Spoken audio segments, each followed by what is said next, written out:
And it intensifies through the years. Am I going to be able to provide for this child? Am I going to mess up this child? Because I know I'm messed up. You know, do we get the shots? Do we not get the shots? Will I lose her in that ball pit in Chuck E. Cheese? That's always scared me.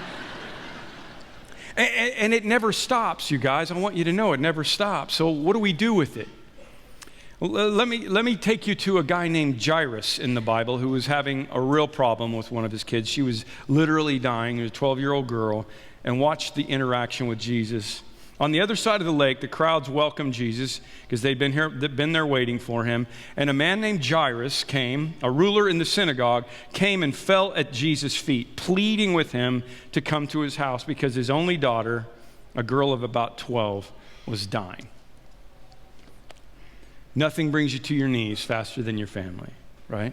This is the most important guy in the city, big man on his knees, fell at the feet of Jesus.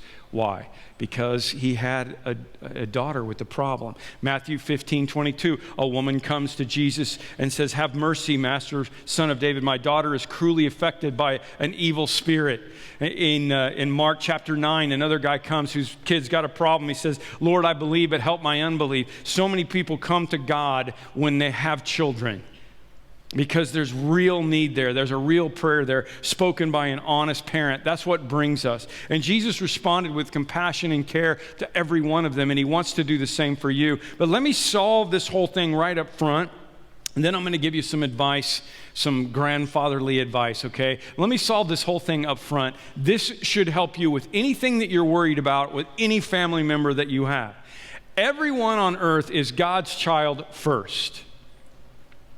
Even that 8-pound, 15-ounce bundle of joy was God's problem first, God's child first. So is your uncle, so is your nephew that's got a drug problem, your spouse, your grandparents that are aging, whatever it is, they are God's child first. Look at this.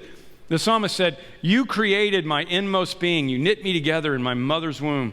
Your eyes, God's eyes saw my and your kids and everybody else's unformed body before it was formed. All the days ordained for me were written in your book before one of them came to be.